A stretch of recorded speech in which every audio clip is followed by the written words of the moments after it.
নেতা, জয় বাংলা, জয় বাংলা, জয় বঙ্গবন্ধু। জয় বঙ্গবন্ধু। আরে নেতা কি আছে?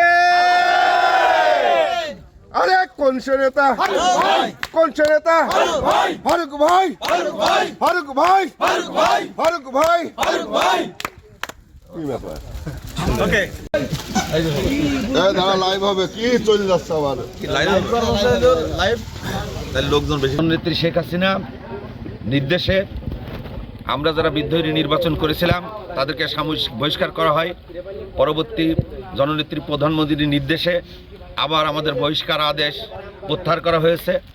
এখন আমরা আমাদের স্ব পদে যেভাবে ছিলাম, যে অবস্থায়, সেই অবস্থানে আমরা থাকবো ইনশাল্লাহ। এবং আমরা জনগণের সাথে আছি। সামনে জাতীয় নির্বাচন, আমরা যাতে নৌকা মার্কার বিজয় হয়, জননেত্রী শেখ হাসিনা আবার যেন 5 বছর ম্যান্ডেট নিয়ে ক্ষমতা আসে, সেই আশাবাদ ব্যক্ত করে শেষ করছি আজকের এই সম্বোধন অনুষ্ঠান।